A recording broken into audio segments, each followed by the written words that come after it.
Se a preparação para a carreira jurídica é uma guerra, a lei de improbidade administrativa, olha, virou um dos campos minados mais perigosos. As regras do jogo, gente, mudaram completamente. E pode ter certeza, viu? As bancas examinadoras vão usar cada detalhezinho novo para derrubar quem não está preparado. Então hoje, o que a gente vai fazer? A gente vai desarmar essas bombas. O nosso objetivo aqui é um só: fazer uma análise cirúrgica daqueles pontos que de fato importam e que vão garantir os pontos da aprovação. Olha, o desafio é real. E ele é bem sutil, tá? A lei foi assim virada de cabeça para baixo pela Lei 14.230, de 2021, e o grande erro de muito candidato, sabe qual é? É achar que é só decorar o texto novo. Mas as bancas sabem disso. Elas estão criando questões que exigem não só saber da mudança, mas entender por que ela aconteceu. Tem que entender a lógica, sabe, o espírito da nova lei.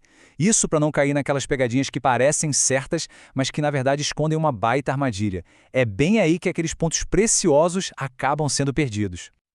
Então vamos lá. Um teste rápido. Uma pergunta que já virou um clássico nos concursos mais recentes. Imagina só a cena. Um gestor público, por uma falha grave de análise, comete um erro que a gente chama de erro grosseiro, e isso causa um prejuízo para o município. Mas atenção ao detalhe. Não tem prova nenhuma de que ele queria causar esse prejuízo ou de que ele queria se beneficiar de alguma forma. A pergunta é: ele cometeu improbidade administrativa? E aí? Pensa bem, hein? A resposta para essa pergunta é o primeiro grande filtro, aquele que separa quem entendeu de verdade a nova lei de quem só decorou o texto. E aqui, gente, está o ponto que muda absolutamente tudo. O dolo. Pode esquecer a culpa. Esquece o erro grosseiro, esquece a negligência. A alteração mais radical, a verdadeira revolução nessa lei, foi o quê? Foi a extinção completa da modalidade culposa de improbidade. A partir de agora, para um ato ser considerado ímprobo, é indispensável, é obrigatório, é assim, inegociável, tem que provar a intenção específica, a vontade deliberada do agente de cometer aquela ilicitude. Olha, o contraste é gritante e isso precisa ficar muito, mas muito claro. Pensa bem, antes um prefeito assinava um contrato sem a devida análise da equipe e depois se descobria que aquele contrato era danoso. Ele podia responder por improbidade, por culpa, por negligência. Hoje, essa possibilidade simplesmente não existe mais. Acabou. Para esse mesmo prefeito responder hoje, o Ministério Público vai ter que provar que ele tinha a vontade consciente de causar aquele dano específico ou de enriquecer ilicitamente. Percebe? A carga da prova mudou de lado e ficou, assim, imensamente mais difícil para a acusação. Mas muita atenção agora, porque é aqui que a banca vai tentar pegar quem está desatento. Não é qualquer dolo, não. A lei fala em dolo específico. E o que isso quer dizer na prática? A chave está lá no parágrafo 2º do artigo 1º. Não adianta só provar que o agente quis praticar a ação, a conduta. É preciso provar que ele queria alcançar o resultado ilícito que está lá na lei.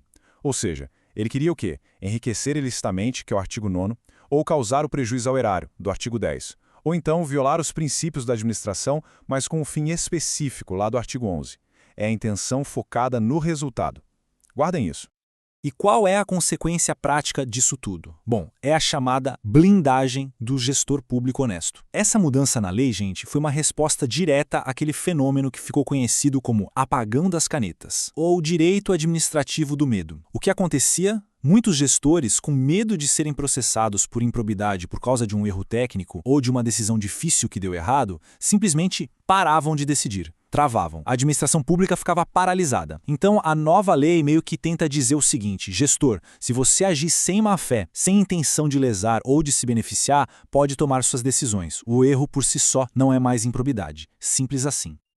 Ok, então a gente já definiu o quê, certo? Já entendemos que o coração do ato ímprobo agora é o tal do dolo específico. A próxima pergunta fundamental para qualquer questão de concurso é quem? Afinal, quem é que pode sentar no banco dos réus numa ação de improbidade administrativa? Vamos agora mapear todos os sujeitos que a lei alcança. E olha, o alcance da lei é bem vasto. Primeiro, claro, toda a máquina pública, seja direta ou indireta. Isso é o básico. Segundo, e aqui as bancas adoram cobrar, hein? Entidades privadas que recebem ou gerenciam dinheiro público. Pensa aí numa OSCP, numa organização social. Terceiro, o conceito de agente público, ele é o mais amplo possível. Inclui o servidor concursado, o comissionado, o estagiário até o mesário eleitoral. Mesmo quem atua de graça, sem remuneração, pode ser considerado agente público para essa lei. Mas o ponto que mais gera dúvida em prova é o último. E o cidadão comum? E a empresa privada que participa do esquema, como fica? Vamos para um caso clássico de prova, para ficar bem claro. Imagina uma construtora que é de um empresário particular. Ela vai lá e paga a propina para um secretário de obras, que é um agente público, claro, para conseguir vencer uma licitação. A pergunta é, esse empresário, que não é agente público, ele responde junto com o secretário na ação de improbidade ou ele responde só lá na esfera criminal por corrupção? A resposta é um sonoro não para a segunda opção, e o examinador espera que isso esteja na ponta da língua. O artigo 3º da lei é cristalino. O particular que induz, concorre ou se beneficia do ato de improbidade, ele é, entre aspas, puxado para dentro da ação, e ele responde nos mesmos termos do agente público. A lógica por trás disso é bem simples, né? É fechar qualquer brecha que permita que o corruptor, que muitas vezes é o maior beneficiado de tudo, escape das sanções pesadas da lei de improbidade, como a perda de bens e a suspensão de direitos políticos. Beleza. Agora vamos subir um degrau. Para gabaritar aquelas questões mais difíceis, para de fato se diferenciar da maioria, não basta saber o texto da lei, não. É preciso dominar como o Supremo Tribunal Federal, o STF, interpreta essa lei. E olha, as decisões do STF sobre a nova lei são recentes, são importantíssimas e com certeza absoluta vão estar na prova. Por isso, a gente vai analisar agora os dois temas mais quentes do momento. Primeiro tópico, então, colaboração premiada. Durante anos, teve um debate jurídico intenso sobre isso. Será que a colaboração que nasceu e ficou super famosa na esfera criminal, lá na Lava Jato, por exemplo, será que ela podia ser usada numa ação de improbidade que tem natureza cível?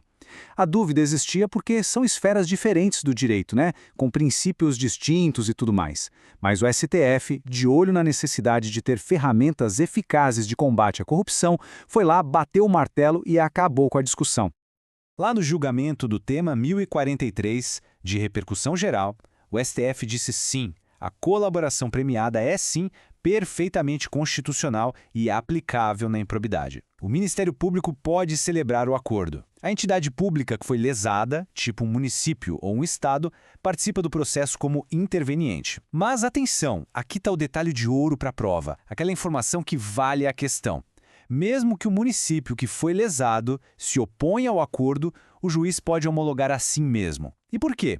Porque o titular da ação é o MP e a decisão final sobre a validade e o interesse público do acordo é do Poder Judiciário e não da entidade lesada. Vamos para o segundo tópico que é ainda mais explosivo, retroatividade. Pensa comigo, a nova lei, ao exigir o dolo, é muito mais benéfica para o réu do que a lei antiga, que punia também por culpa, certo? A grande questão que literalmente parou o mundo jurídico foi: essa nova lei, mais branda, poderia retroagir? Ela poderia beneficiar quem cometeu atos de improbidade lá no passado, talvez até anulando condenações que já existiam? A resposta do STF foi direta e clara. Isso veio num dos julgamentos mais importantes dos últimos anos, o tema 1199. A Corte estabeleceu o seguinte: aquele princípio da retroatividade da lei penal mais benéfica, ele não se aplica de forma automática à improbidade. E a razão para isso é fundamental, pessoal. Improbidade não é crime, é um ilícito de natureza civil ou administrativa. O direito administrativo sancionador não é um puxadinho do direito penal, sabe? Ele tem seus próprios princípios. E as implicações disso são gigantescas. O que isso significa na prática? Vamos lá. Primeiro, quem foi condenado por improbidade culposa, na época em que a lei antiga valia, não vai se livrar. A condenação está mantida. A nova lei só vai se aplicar para os atos culposos que ainda não tinham uma condenação definitiva, um trânsito em julgado. Segundo, o STF mandou uma mensagem muito poderosa, de que o combate à corrupção tem um sistema próprio e rígido, reforçando a autonomia do direito administrativo sancionador. No fim das contas, foi uma decisão que buscou evitar o que seria uma anistia em massa de atos ímprobos do passado.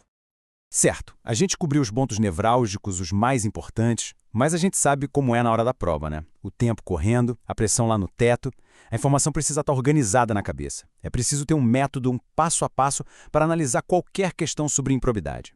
Então vamos consolidar tudo isso num checklist mental, de aplicação imediata.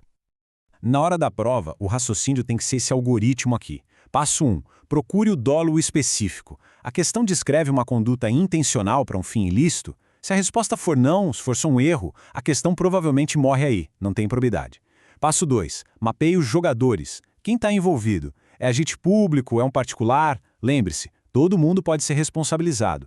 E passo 3. O desempate. Puxe o VAR da jurisprudência do STF. Colaboração premiada? Pode, é válida. Retroatividade da lei nova? Não se aplica para beneficiar quem já foi condenado.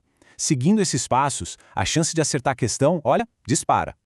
E para a gente finalizar, fica a reflexão que está no centro de todo esse debate. Essa nova lei, ao focar no dolo e proteger o gestor do erro não intencional, ela é um avanço necessário para ter uma administração pública mais eficiente e menos medrosa? Ou será que, por outro lado, ela acabou criando barreiras de prova tão altas que, na prática, pode ter enfraquecido o combate à corrupção? Olha, não tem resposta fácil para isso. E essa é a grande questão que os futuros promotores, juízes, advogados e defensores terão de enfrentar na prática. O estudo com certeza não para por aqui.